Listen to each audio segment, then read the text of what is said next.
नमस्कार। मैं डॉक्टर रुक्मणी, राजकीय महाविद्यालय करौली। मैंने पिछले वीडियो में आपको संस्कृति की परिभाषा, अर्थ एवं विशेषताओं को समझाया। अब हम देखते हैं कि संस्कृति कितने प्रकार की होती है। तो हम संस्कृति को या संस्कृति के प्रकारों को समझेंगे।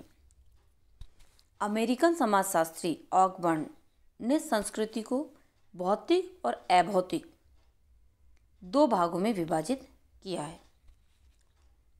भौतिक संस्कृति किसे कहते हैं और अभौतिक संस्कृति किसे कहते हैं? भौतिक संस्कृति के अंतर्गत मानव द्वारा निर्मित सभी भौतिक एवं मूर्त वस्तुओं को सम्मिलित किया जा सकता है, जिनको हम देख सकते हैं, छू सकते हैं, स्पर्श करके पता लगा सकते हैं। वो भौतिक संस्कृति के अंतर्गत आती है। आदिकाल से ही मानव ने प्राकृतिक वस्तुओं और शक्तियों को परिवर्तित एवं नियंत्रित करके अपनी आवश्यकताओं की पूर्ति के लिए हजारों लाखों वस्तुओं को बनाया है, जिसका एक भौतिक आधार होता है, जिन्हें हम देख सकते हैं, छू सकते हैं और इंद्रियों द्वारा जिनका आभास कर सकते हैं। वे सभी भौतिक संस्कृति के अंग है। भौतिक संस्कृति में हम घड़ी, पेन, पंखा, मोटर, मशीन, औजार, वस्त्र, वाद्य यंत्र, रेल, जहाज, वायुयान, टेलीफोन आदि अनेक वस्तुओं को गिना सकते हैं। रॉबर्ट बियरस्टेड ने भौतिक संस्कृति में मशीनों, उपकरण, बर्तन, इमारतें, सड़कें, पुल, शिल्प वस्तुओं, कलात्मक वस्तुओं, वस्त्र, गाड़ियों, फर्नीचर, खाद्य पदार्थ एवं औषधियों आदि को सम्मिलित किया है। भौतिक संस्कृति के सभी तत्वों को गिनना सरल नहीं है। सरल एवं आदिम समाजों की अपेक्षा जटिल एवं आधुनिक समाजों में इनकी संख्या अधिक है। तो आपने देखा अभौतिक संस्कृति किसे कहते हैं, क्योंकि जिन वस्तुओं को मानव ने निर्मित किया है, जिन वस्तुओं को हम देख सकते हैं, हम छू सकते हैं, अपनी इंद्रियां जिनका आभास कर सकती है, वे सभी भौतिक संस्कृति कहलाती है। दूसरी ओर हम देखते हैं कि अभौतिक संस्कृति किसे कहते हैं। अभौतिक संस्कृति वह संस्कृति है जिनको केवल हम महसूस कर सकते हैं। उन्हें हम छू नहीं सकते, उन्हें देख नहीं सकते, केवल महसूस किया जा सकता है। तो अभौतिक संस्कृति में मैकाइवर एवं अन्य कई समाज वैज्ञानिकों ने संस्कृति में केवल अभौतिक तत्वों को ही सम्मिलित किया है। सोरोकिन नामक समाजशास्त्री है, उन्होंने अभौतिक संस्कृति को भावनात्मक संस्कृति भी कहा है। अभौतिक संस्कृति के अंतर्गत उन सभी सामाजिक तथ्यों को सम्मिलित करते हैं जो अमूर्त है, जिनका कोई माप, तोल, आकार व रूप रंग नहीं होता, इंद्रियों द्वारा जिनका स्पर्श नहीं होता, वरन उन्हें केवल महसूस कर सकते हैं। वह हमारे विचारों और कार्यों में निहित है। रॉबर्ट बियरस्टेड ने अभौतिक संस्कृति में विचारों एवं सामाजिक मानदंडों को सम्मिलित किया है। सामान्यतः अभौतिक संस्कृति में हम सामाजिक विरासत में प्राप्त विचार, विश्वास, मानदंड, व्यवहार, प्रथा, रीति रिवाज, कानून, मनोवृत्तियाँ, साहित्य, ज्ञान, कला, भाषा, नैतिकता एवं क्षमताओं आदि को गिनते हैं। अभौतिक संस्कृति समाजीकरण एवं सीखने की प्रक्रिया द्वारा पीढ़ी दर पीढ़ी हस्तांतरित होती है। हमने देखा समाजीकरण, क्योंकि समाजीकरण हम आगे पढ़ेंगे, लेकिन समाजीकरण क्या होता है?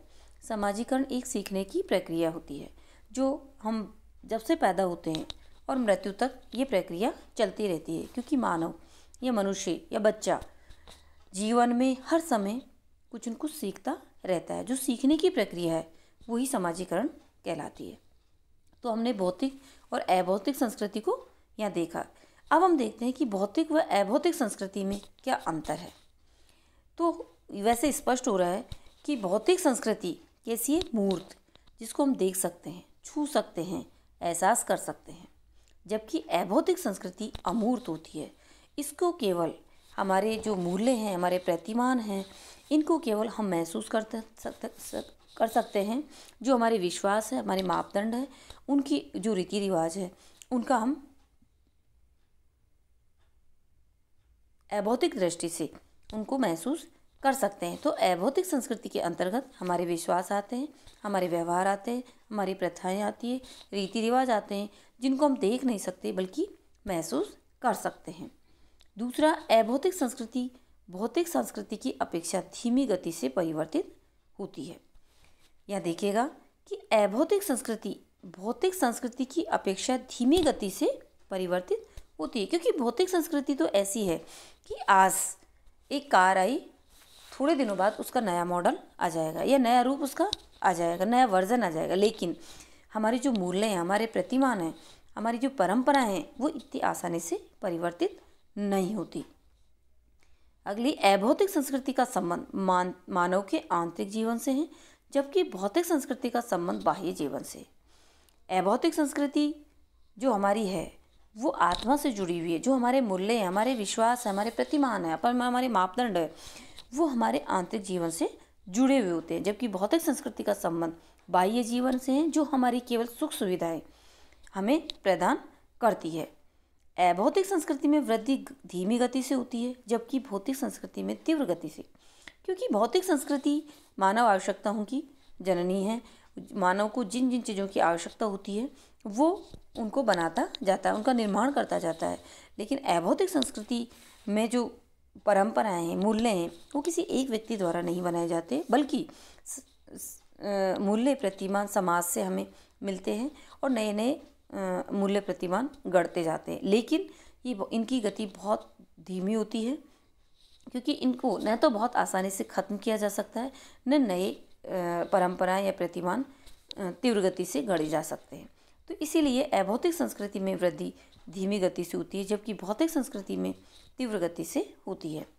अभौतिक संस्कृति की अपेक्षा भौतिक संस्कृति शीघ्रग्राह्य होती है, क्योंकि अभौतिक संस्कृति में हमारी परंपराएं आती हैं, हमारे विचार आते हैं, हमारे विश्वास आते हैं।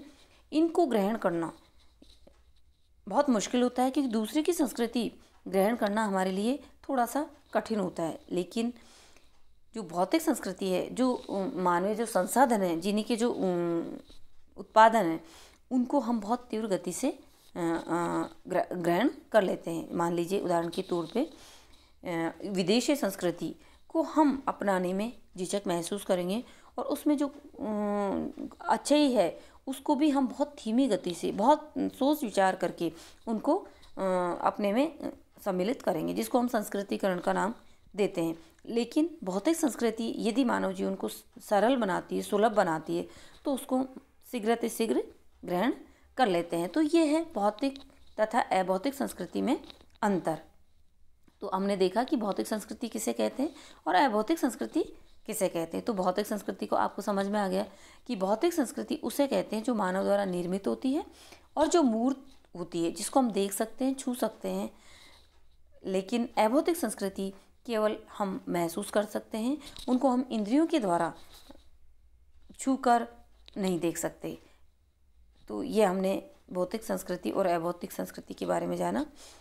अगले वीडियो में हम सभ्यता की चर्चा करेंगे। धन्यवाद।